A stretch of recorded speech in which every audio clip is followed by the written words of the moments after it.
I don't know where to begin. Maybe with the fact that I always considered myself a good wife, or with the fact that our house in Seattle always smelled of coffee and cinnamon. And on Sundays, Jason and I would have family breakfasts. I loved him. I really did. But maybe not the way he loved me, or maybe just not the way I was supposed to. I remember that evening too clearly. It was early November, rain drummed against the windows, and I was sitting in the kitchen, hugging a cup of tea. Jason was late at work. Another project, another sleepless night.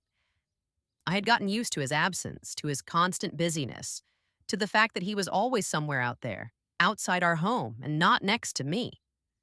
That evening, the doorbell rang. I opened it. Standing on the porch was Alex, Jason's younger brother. He was soaked, his hair disheveled, his eyes tired. I hadn't seen him in months. He lived in Portland, rarely visited, and there was always some awkwardness between us, but that night, he looked different, lost, vulnerable, almost like a stranger. "Hey, Em," he said, and there was something in his voice that made me let him in without any questions. "Alex, what happened?" "You're soaking wet," I said, trying to hide my surprise. "Can I come in?" I just needed someone to talk to. We sat in the kitchen, drank wine, talked about nothing in particular. I laughed at his jokes. He told childhood stories I'd heard 1,000 times, but that night they sounded new. "Remember when Jason and I tried to build a treehouse?" Alex asked, smiling. He was always so serious, planning everything, and I just wanted to have fun. "Yeah, I remember," I replied, smiling back. "You were always the carefree one." I looked at him and suddenly realized how much he looked like Jason. The same eyes, the same curve of the lips. But there was something else in him. Something wild, untamed. I don't know exactly when it happened. Maybe when he took my hand to show me the scar on his palm he'd had since childhood? "That happened when we tried to light a campfire," he said, running his finger over the scar. "Jason was so scared back then." "You were always so brave," I whispered, not taking my eyes off his hand. Maybe it was when he looked at me in a way no one ever had, or when I felt like I couldn't breathe, and the only way to inhale was to get closer to him. I'm not making excuses. I knew what I was doing. I knew it was wrong, that it was betrayal, that if Jason found out, he would never forgive me. But in that moment, I didn't care. I wanted to feel alive, needed, desired.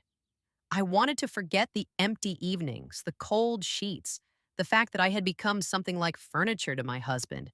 Familiar, convenient, invisible. We spent the whole night together. I didn't sleep. I watched Alex, listened to him breathe, and thought this couldn't be real. That in the morning, it would all disappear like a bad dream. But in the morning, he left without saying goodbye.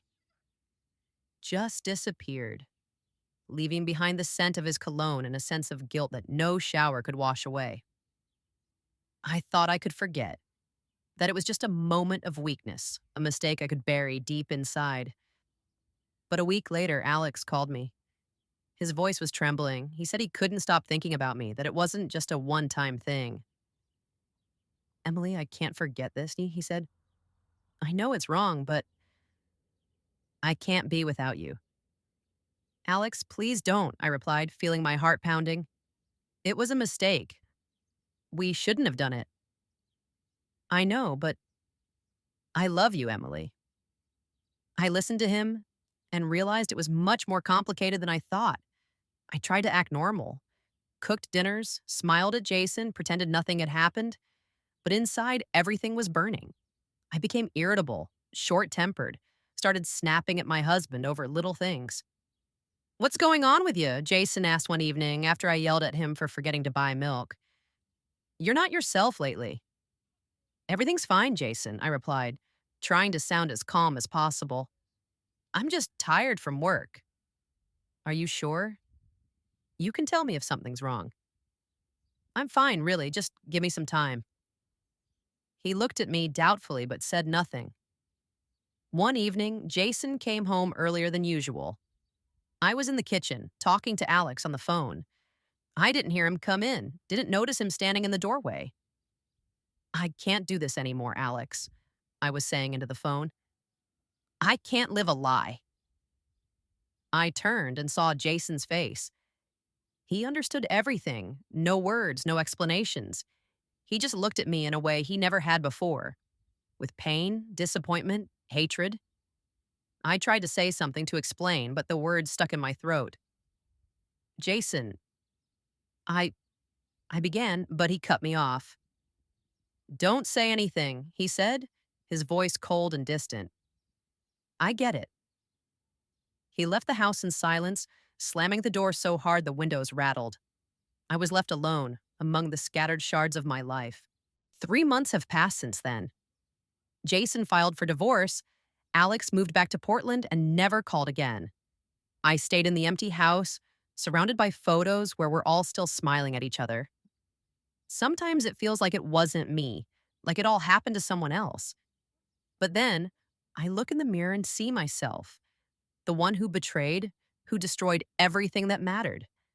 I don't know why I'm telling this. Maybe so someone else won't make the same mistake.